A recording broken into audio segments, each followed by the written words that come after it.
야담상회를 찾아주신 마님들과 선비님들 감사드리옵니다. 야담상회, 오늘의 이야기 시작합니다. 어둠이 짙게 내린 한밤중, 한적하고 조용해야 할 조선의 한 고을의 낌새가 수상하기 그지없었습니다. 어서 찾아라! 어명을 받들어 역도들을 모조리 추포하여 지엄한 국법으로 다스릴 것이니 모조리 잡아들이도록 하라. 달빛이 휘영청하여 선선한 바람이 불던 날씨의 어느 가을밤날, 대궐 같은 50간 기와집에 들이닥친 관졸들이 집안 여기저기를 들쑤시며 쑥대밭으로 만드는 소리가 요란했습니다.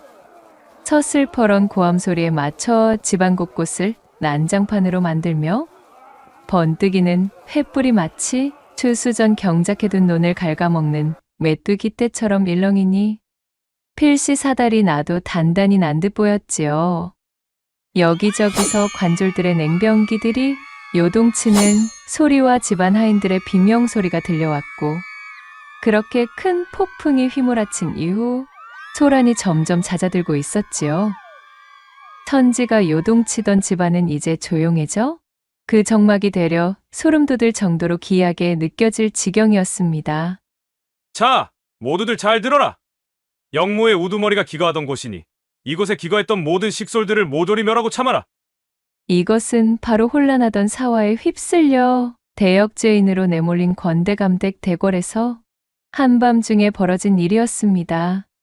그야말로 순식간에 일가족이 몰살의 위기에 내몰린 상황에서 권대감댁에 몸담은 지 오래인 충직한 집사 한 명이 집에서 도망치기 전 순간적인 기지를 발휘하여 권대감의 12살 난 막내딸을 지금은 쓰지 않고 버려둔 외곽체의 페부억 아궁이 속에 감추며 속삭였습니다. 아씨, 밖에서 무슨 소리가 들리든 무슨 일이 벌어지든 결단코 이 아궁이서 한 발짝도 나오시면 아니 되십니다. 반드시 몸을 숨기고 숨소리조차 내지 마시고 꼭꼭 숨어 계셔요. 난리통에 잔뜩 겁에 질린 아씨의 얼굴을 차마 끝까지 보지 못하고 집사는 그녀가 숨어있는 아궁이 입구에 불마개를 닫고는 지푸라기로 덮어 감춘 뒤 자신도 뒷문을 통해 재빠르게 피신했지요. 주랭랑도 치지 않고 당당하게 버티고 있음이 더욱 놀랍도다. 덕분에 찾는 수고를 덜었구만. 그래, 대역죄인은 어명에 따라 사약을 받으라. 참으로 원통하구나. 모함에 휘말려 나라가 바로 서는 것을 내 눈으로 지켜보지 못하고 물러나야 하다니 분한 마음에 내 죽음조차 흙으로 돌아가지 못할 것만 같도다. 이 나라를 위하여 뜻을 펼쳐 대업을 이루지 못한 채 이 분함을 가지고 저승의 문턱을 밟으려니 그것이 못내 안타깝기만 하구나. 나의 식솔들에게 면이 서지 않아 차마 볼낯이 없으니 이안할 따름이다. 군졸들에게 둘러싸여 만신창이의 몰골이 된 권대감은 하늘을 올려다보며 침통하기 그지없는 표정이 되어 울분을 토하고는 사약을 받아 마셨고 각혈과 동시에 꼬꾸라지며 그렇게 허망히 눈을 감고 말았습니다. 그리하여 집안의 기둥이 순식간에 바스라지고 권대감댁 부인과 세 아들을 위시한 일가족들도 모두 멸문지화의 희생양으로 휩쓸리고 말았답니다. 스스로의 운명을 받아들이고 극단적인 선택에 몸을 던지거나 억울한 마음에 분노하며 군졸들에게 항거하다 냉병기의 끝에 처참히 희생되거나 혹은 몰락노비의 신분으로 강등당해 끌려가고 말았답니다. 이봐, 아직도 못 찾았는가? 한시바삐 그 계집을 찾아내 끌고 가야 한단 말일세. 자네도 똑똑히 알지? 이 집 딸이 제일 노다지란 말여. 아, 글쎄 말이야. 요 맹랑한 조그만 것이 도대체 어디에 숨어버렸단 말인가? 귀신이 곡할 노릇이구만. 평소 소문이 무성하도록 영특하고 어여뻤던 대감댁 막내 여식을 사로잡게 되면 꽤나 후한 값을 쳐주려는 자들이 널려 있었기에 노비의 신분으로 격화된 그녀를 색주집에 넘겨 한몫 단단히 잡으려는 관졸들이 콧김을 뿜어내며 혈안이 되어 있었습니다. 온 집안을 쑥대밭으로 만들며 이잡듯 샅샅이 뒤졌지만 막내딸의 흔적은 그 어디에서도 찾을 수가 없었습니다. 별 수 없다. 대역죄인의 집안 재물을 모두 환수하여 국고로 귀속시키고 집에는 불을 놓거라. 추포관의 명이 떨어지자 관졸들은 마치 분풀이를 하듯 폐허가 된 권대감댁에 불을 놓았습니다. 불길은 하늘 끝까지 닿을 기세로 무섭도록 타고 올라 침리 밖도 마치 대낮처럼 밝아지며 흡사 권대감의 비통함이 하늘을 향해 승천하듯 홍염의 불길이 섬뜩하게 일렁였습니다. 추적추적 구슬픈 비가 쏟아지던 이튿날 밤, 잿더미로 변한 채 터만 남아 아직도 군데군데에서 희뿌연 연기가 피어오르는 권대감댁 대궐은 예전의 위세라고는 온데간데 없는 흉측한 꼬락선이었습니다. 아씨, 세상에나 아씨. 아이고, 천지신명이시여. 이 일을 어쩌면 좋단 말인가 그래. 을씨년스럽게 남아있는 집터의 잿더미 근처로 한 초조한 기색의 그림자가 나타났나 싶더니 걱정스러운 목소리로 권대감댁 막내딸을 애타게 찾기 시작했습니다. 그림자의 주인공은 바로 화를 입기 전 아씨를 숨긴 후 가까스로 도망쳤던 집사였습니다. 그는 잿더미에서 패부엌이 위치했던 자리를 찾아서는 덮어놓았던 아궁이 마개를 열어젖혔습니다. 뼈대만 앙상하게 남아있는 이 흉물스러운 대궐의 터에서 자신이 목숨만은 반드시 살리려 했던 아씨가 혹여나 화마에 휩싸여 잘못되지는 않았을지 걱정되는 통에 그는 터져나오는 눈물을 삼키며 외쳤지요. 아씨, 무사하십니까? 소인, 대감마님 댁에 불까지 놓아버릴 줄은 몰랐기에 얼마나 가슴을 졸였는지 모릅니다. 어찌 이리도 잔악하고 무지막지한 자들이 있다는 말입니까? 저희 대감마님께서 영모에 가담했다니요. 지나가던 개가 웃을 일입니다. 집사 할아범, 나는 괜찮아. 그리 걱정하지 않아도 되니. 안심해. 집사의 목소리를 듣자 아궁이 속에서 바스락대는 소리가 들려왔고 쥐죽은 듯 숨어있던 대감댁의 막내딸이 온몸에 새까맣게 검댕을 뒤집어 쓴 채 기진맥진한 상태로 엉금엉금 기어나왔지요. 아궁이 속의 재와 클벽 덕분으로 격렬했던 화마의 홍염이 내뿜는 열기가 차단되어 막내딸은 아주 경미한 화상과 찰과상의 정도만 입은 상태로 천만다행으로 무사할 수 있었습니다. 아씨, 참말로 신령님, 용왕님, 상계님 감사합니다. 그나마 하늘이 도와주셔서 이리 무사하셨습니다, 아씨. 큰 탈 없이 부엌, 아궁이 속에서 막내 여식이 기어나오는 것을 본 집사는 자신이 알고 있는 모든 존재에게 감사 인사를 표하며 그녀를 부축했어요. 변고를 당했음에도 어쩐지 너무도 침착하고 차분했던 막내딸의 모습은 집안이 풍비박산난 사람보다 오히려 집사가 더 호들갑을 떠는 것처럼 보일 지경이었습니다. 검댕을 뒤집어 쓴 모양새가 몹시도 처연하고 우스꽝스러웠지만 어린 막내딸의 눈에는 슬픔이나 공포로 잠식된 눈물 대신 섬뜩하리만치 흉흉한 분노의 안광이 뿜어져 나오고 있었어요. 지난날 행복한 시간만 보내던 화목한 집안의 귀염둥이 막내딸에서 하루아침에 식솔과 거처를 모두 잃고 혈혈단신의 팔자를 얻고 말았으니 그녀의 가녀리고 작은 몸에서는 마치 살기가 뿜어져 나오는 듯 하였지요. 아씨, 비통한 그 마음, 소인이 헤아릴 수조차 없겠습니다마는 우선은 이곳을 피하고 몸부터 보전하는 것이 급선무입니다. 이곳은 언제 관졸들이 다시 들이닥칠지 알 수 없는 노릇이니, 자, 어서 몸을 피하고 보시지요. 그 모습을 지켜보던 집사가 깜짝 놀라며 혹여나 관졸들이 다시 찾아올까 잔뜩 경계심이 서린 모습으로 주변을 둘러본 뒤 재빨리 그녀를 업어들고는 칠흑 같은 어둠 속으로 흔적도 없이 사라져 버렸습니다. 이러한 일이 일어나게 된 배경은 다음과 같았어요.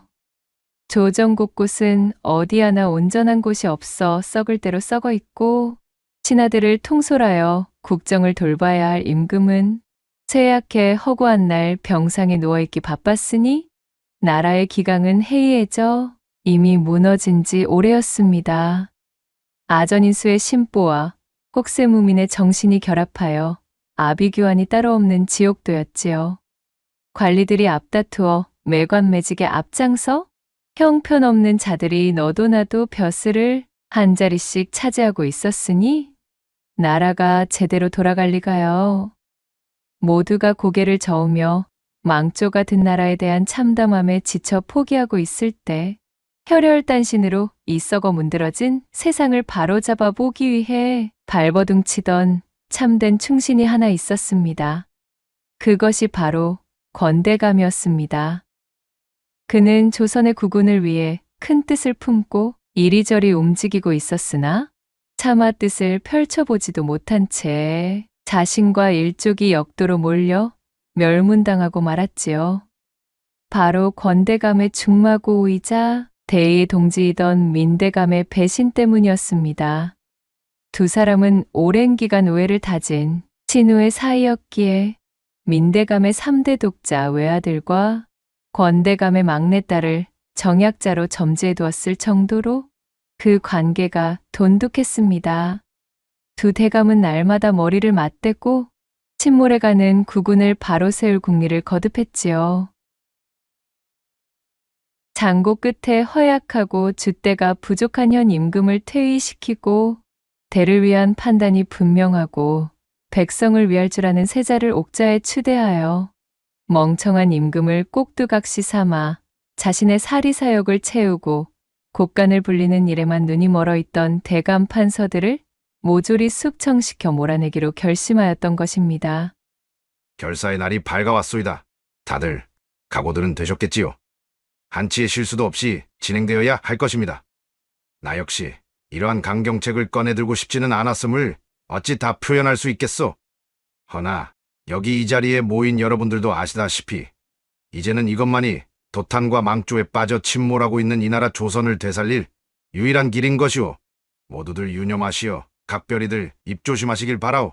나는 나 자신이 구국의 영웅도 나라를 위한 열사도 아니라 생각하며 우리가 이루고자 하는 것사 역시 력도로 몰려 지엄하신 주상전하의 철퇴를 맞아도 변명할 수 없는 일임을 알고 있어. 하지만 작금의 현실을 둘러보시오. 자신의 배만 채우기 급급한 관리들, 백성들은 어찌되어도 상관없는 치졸하기 짝이 없는 자들.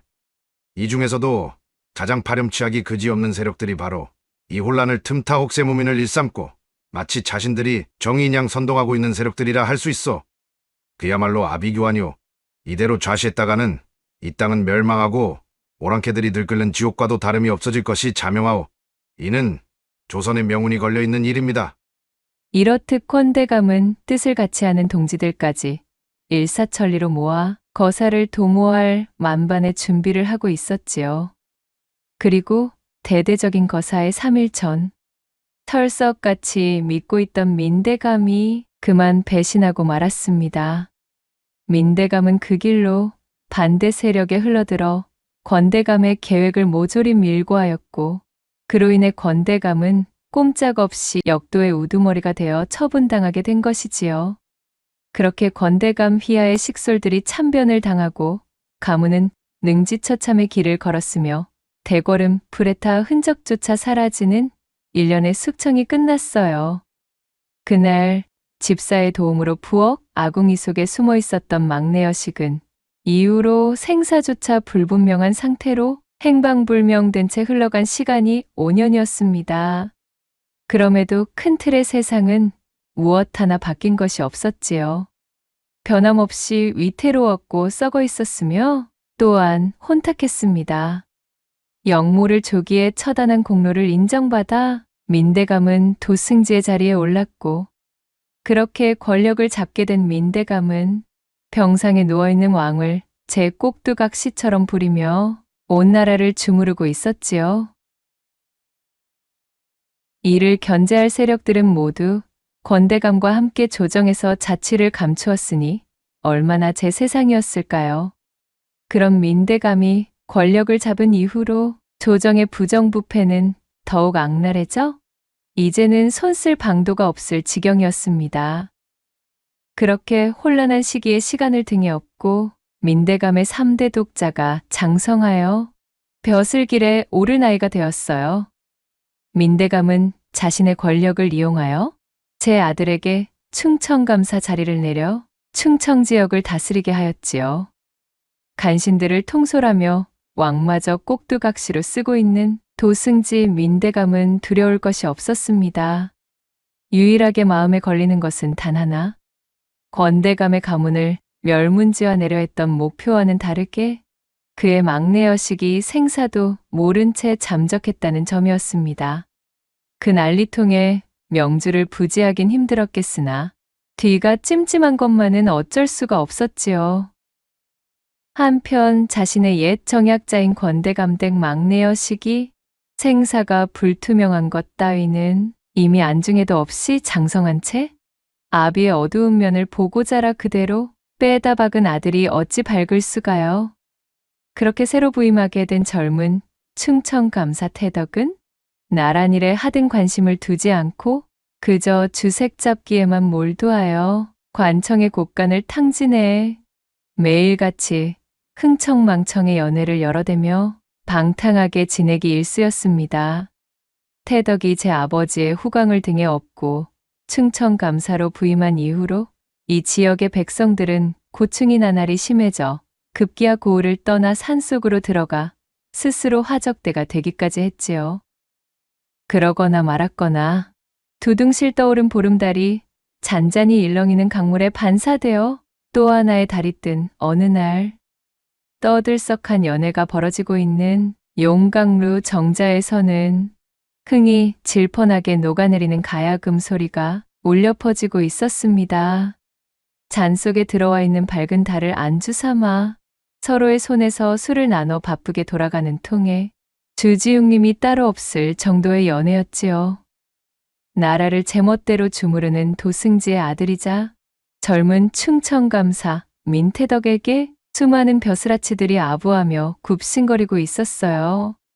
그러나 태덕의 관심은 곰팡내 나는 재미없는 정쟁 이야기만 하고 있던 악질 벼슬아치들이 아니었습니다. 그의 정신은 오로지 제 눈앞의 기녀 단월에게만 집중되어 있었더랬지요.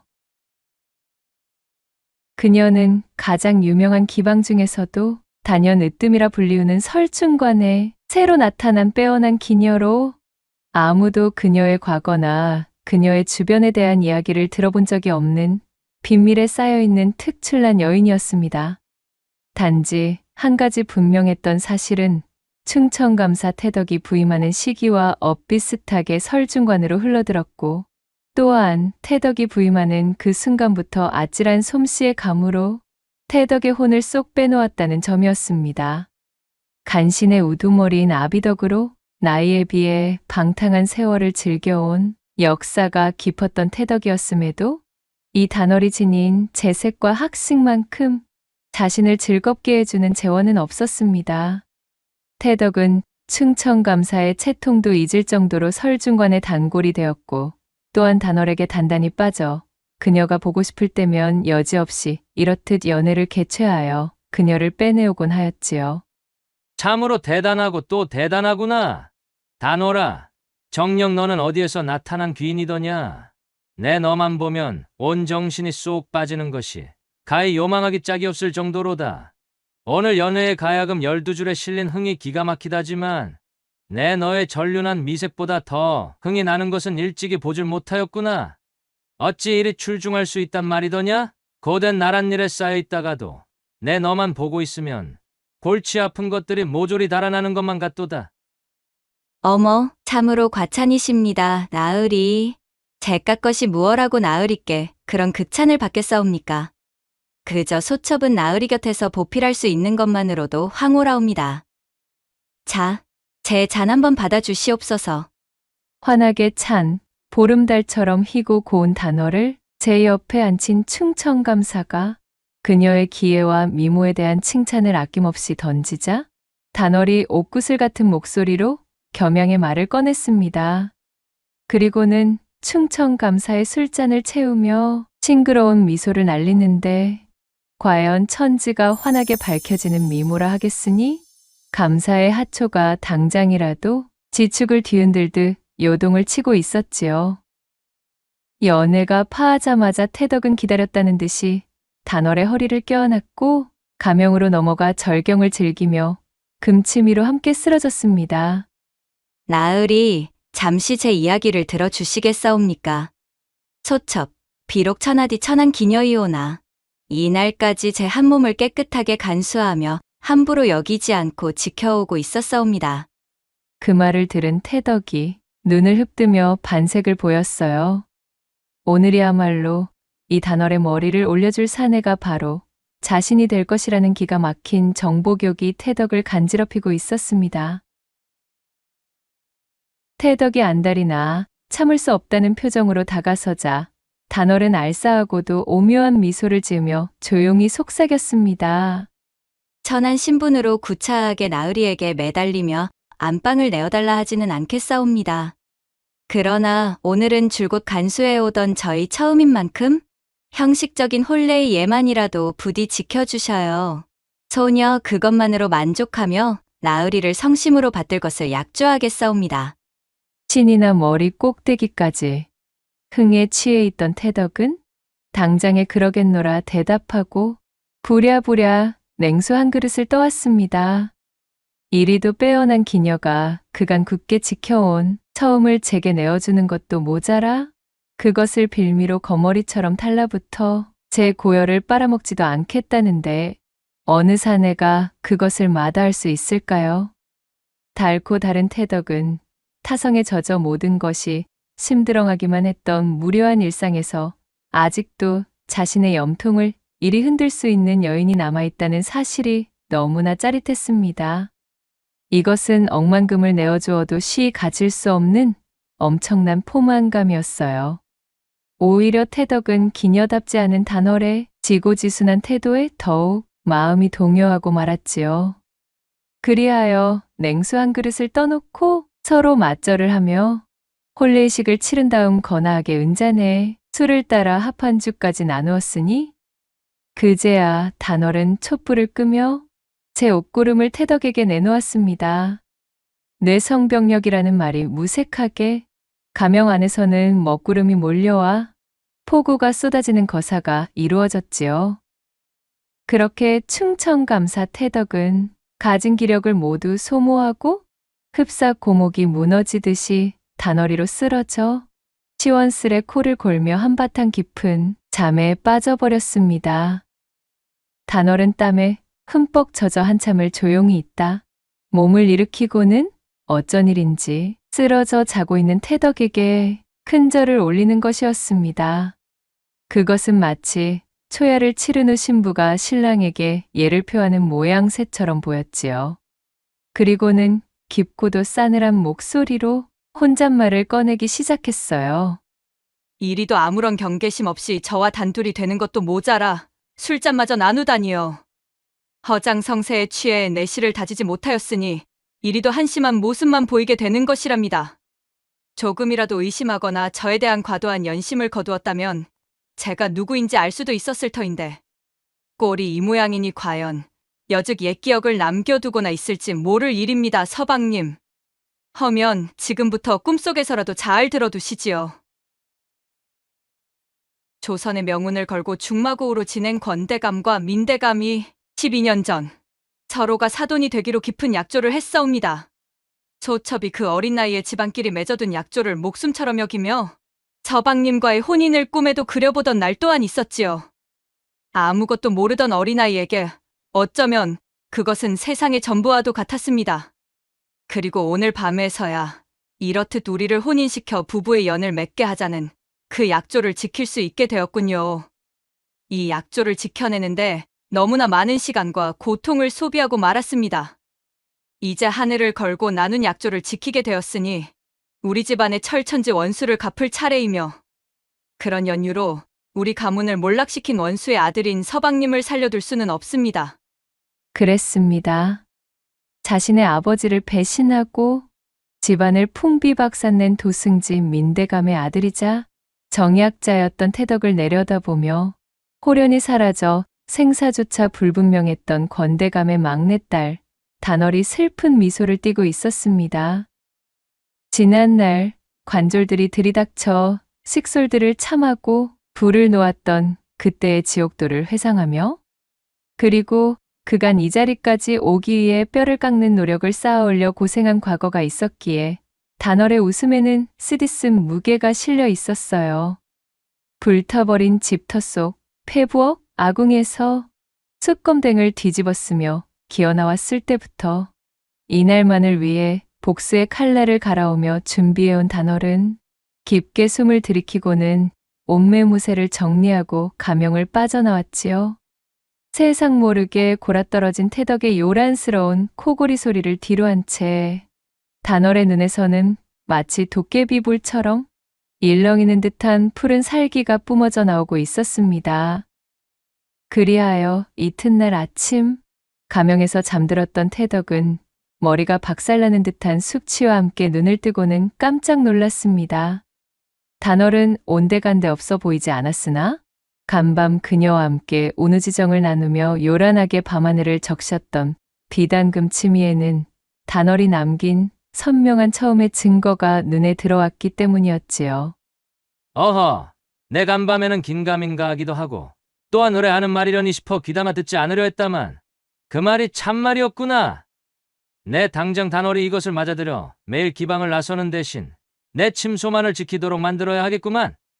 자신이 단월의 머리를 올린 사내가 되었다는 자만심이 찾아와 한껏 기세가 오르고 신이 난 태덕은 이 기회에 단월을 설중관에서 당장 빼내와 살림을 차릴 궁리를 하며 자리에서 일어나려 했습니다. 어이구, 이거 내 몸이 어찌 이리도 가누기 힘겹고 어지럽단 말이더냐.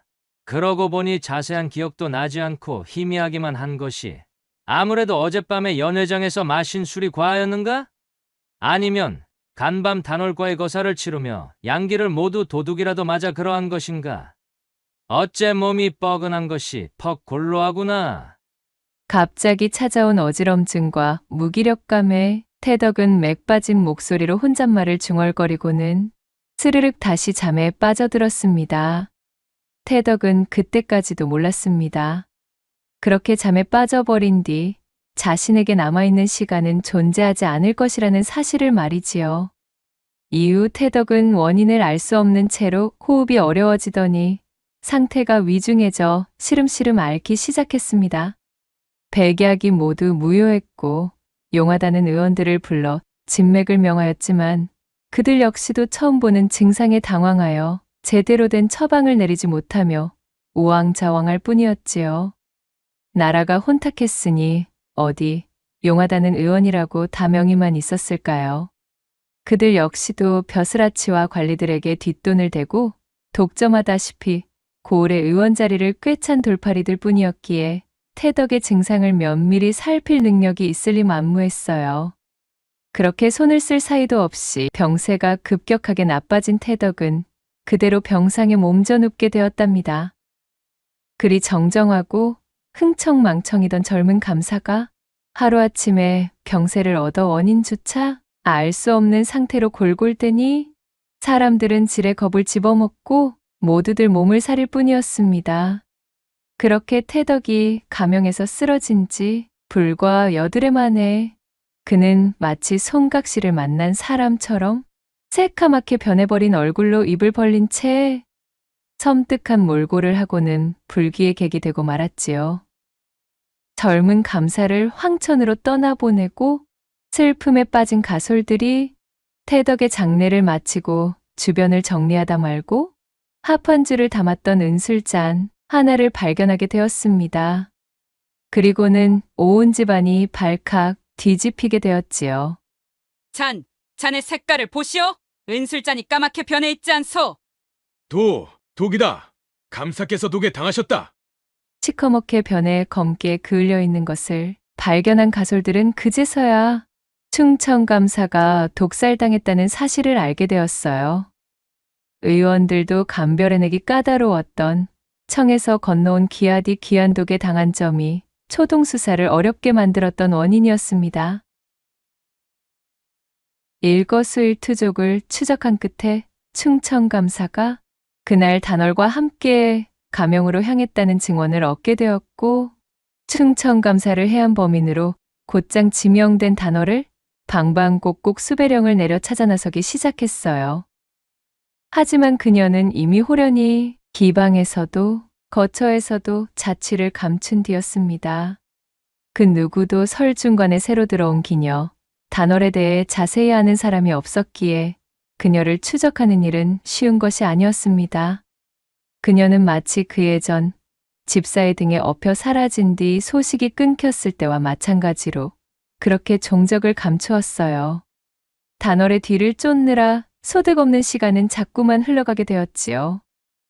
자신의 3대 독자가 후손도 두지 않고 흉흉하게 독살되어 고통 속에 몸부림치다 황천을 향한 소식이 도승지 민대감의 귀에 들어온 날 이후로 그는 더 이상 정상적인 생활을 영위할 수 없을 지경으로 망가진 폐인이 되었지요.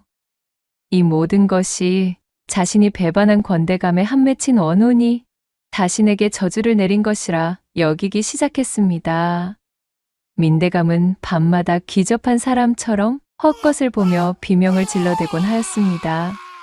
어느 날은 아들의 이름을 목 놓아 외치며 흐느끼고 또 어느 날은 제가 배신한 권대감을 부르며 녹이 어린 음성으로 길길이 날뛰곤 하였지요. 민대감은 하루가 다르게 야위어갔고 매일 밤 요강에 각혈을 해댔습니다. 그리고 정확히 3대 독자 태덕이 황천으로 떠난 지 2달 만에 제 아들의 뒤를 따라가고 말았지요. 눈도 감지 못하고 떠나버린 민대감의 마지막 순간은 마치 보아서는 안 될 것을 본 표정으로 이루 말할 수 없는 흉측함을 그대로 담은 채 차갑게 식어 있었습니다. 혹자들은 그 모양새를 보고서는 인과응보, 사필귀정을 입에 담는 경우도 있었지요. 그리고 그날 이후로는 조선팔도 그 어디에서도 단월의 모습을 본 이가 없다는 후문이 전해지고 있습니다. 낭독해드린 이야기가 마음에 드셨다면 구독과 좋아요, 댓글로 야담상회를 응원해 주셔요. 늘 잊지 않고 야담상회를 찾아주시는 마님과 선비님들 시청해 주셔서 참으로 감사하옵니다.